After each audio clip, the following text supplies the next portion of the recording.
Just a quick one, guys. The greatest news we could possibly ever have has come true. We are getting 1999 Deluxe and Remastered November 29. This is the greatest thing the estate could do. After a rash of overpriced re-releases on purple vinyl and half-assed albums, they are finally going to do something right. The news, I just received it this morning. I believe it. This will no longer be the only way you can hear 1999. What's going to happen? They're going to put out, get this, 10 vinyl records. Then again, they have this obsession with putting like 3 tracks on one record. Okay, and they're also going to be showing a live DVD of a concert, which I believe was from the 1999 tour, which will be absolutely bloody amazing.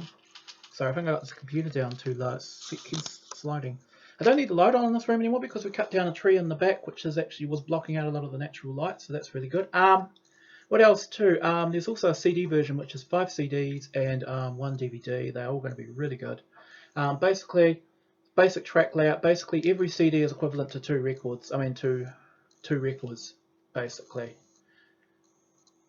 Where am I? Yes, 2 full records. I mean, that's hilarious. Hey, yep. I mean, 2 record sides is 1 CD.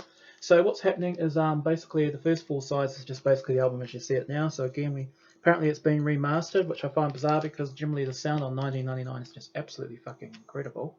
Then also too, we're going to get a disc of basically all the usual, like single mixes, 7-inch mixes and stuff we've probably heard a dozen times before on Prince Ultimate and Forever. Okay, but I think there are a couple of new mixes of the less known songs like Horny Toad and everything else. I mean, there's Night Child and Princess Frenzy. I mean, just what a great song. Also, what's happening? Also, the next 2 discs are the real interesting ones. Those will be sides 7 to 10 on your record set. Basically, they've divided up all the unreleased tracks into 2 sections. The first part is basically November 81 through to April 82, which includes all the early stuff like Fill You Up and some new tracks I've never heard of, which sound really good. I mean, I've heard the names of them, but I've never heard them. I think I mentioned in an earlier video about a song called Money Don't Grow on Trees and Vagina, which, yes, there is a song called Vagina. Forget about We Can Fuck. Prince wrote a song called Vagina. I think probably it's almost certainly a Vanity 6 outtake because in the early days, Prince wanted to call the group The Hookers and wanted to call Vanity Vagina. So it's probably a song about vanity. Anyway, it sounds great. Probably some sparse, funky thing. Also, then the second disc is basically May 82 through to early 83, so that includes all the real classics like Purple Music. A lot of you are already buzzing that there's 2 important songs that aren't going to be on that set, and that's Lust You Always and Extra Lovable. Basically, the reason is because we live in this age of the Me Too movement, I mean, we're basically going around and prosecuting all these sexual offenders and dogs like Harvey Weinstein and everything else, and good enough too, but songs about rape which might have been seen as an acceptable subject in the early 80s are not allowed. I mean, basically, Lust You Always was left out because it includes such lines as, my body reeks with lust, I will rape you if I must. I had a 3rd grade teacher called Joni. She loved to get me alone with her pantalones. I mean, that's just too hot, basically, for, I could just see it now, the politically correct feminazis and socialist people's feminist outreach groups will be jumping up and down and having a bloody conniption, especially with that sexist piece of shit Donald Trump in power, who thinks that one way to grab a woman's attention is to grab her you-know-what. Basically, let's say Prince sings a song about it, begins with V. Also, the other song, Extra Lovable, includes such unforgettable lines as, I'm sorry, I'm just going to have to rape you now. Are you going to get in the bathtub or am I going to have to drag you? I can be very violent, lines like that. So basically, that's just too far. So anyone you think you're missing out, also, now's a really good time too for you to go back and watch all my 1999 series videos. Just about 90% of those songs I talked about on the unreleased cuts, they're going to be coming out. So, and it's actually a good album too for those of you who've never heard 1999 or don't have it. This will be a great introduction to it.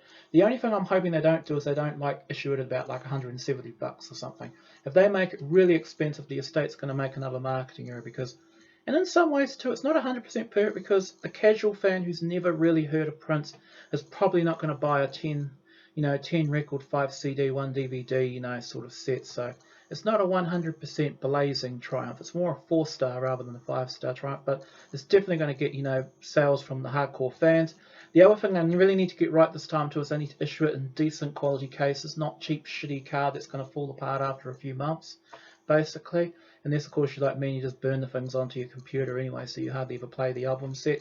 But they really need to do the marketing good here. I mean, hopefully they will not put the records out on purple vinyl.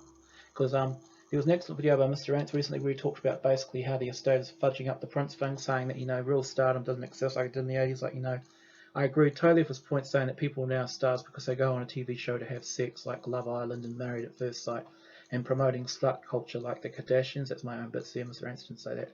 And he's right, you know, I mean, what is wrong with stardom? I mean, like, and the most startling fact I found, I couldn't believe that, was that Prince's channel had about 665,000 views, whereas Michael Jackson was up in the 30 millions. It's like comparing basically Michael Jackson's in a city the size of Tokyo, with Prince's being in a city, I don't know, basically the size of Wellington or half of Auckland, you know? So, I mean, there's no comparison, really. And also, I mean, I actually went through and actually had a look at some of the videos. The biggest, most watched video on the Prince channel, not surprisingly, is, I think it was actually Little Red Corvette, and it was around about 15 million views. I think When Doves Cry, 1999 and Raspberry Beret were over 10 million. But I mean, some of the Michael Jackson videos are like 500, 600 million views. I mean, what's going on here? I mean, there's been nothing out of the Michael Jackson estate since bloody 2017, and that was that bad mixtape Scream. And even then, I mean, Michael Jackson's had another career scandal with these people digging up these ancient sex abuse allegations in that movie, Leaving Neverland. And Michael Jackson's in the hundreds of millions, and Prince never had a major scandal in his whole life. I mean, okay, there were a few minor scandals, like when he died, I mean, all the people went on about. And now, I mean, the news media, I think someone else said this, and I totally agree, they always refer to him as Prince, who died of a drug overdose. You know, they just have to play that part up. But I mean, he never got accused of having sex with children or bleaching his skin white with bleacho or anything like that, you know.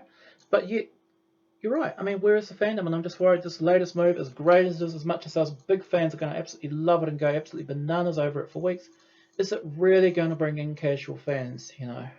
But there you are. That's my opinion. Another video coming tomorrow. I'm going to talk about a new purple nugget, and you guys are going to love it.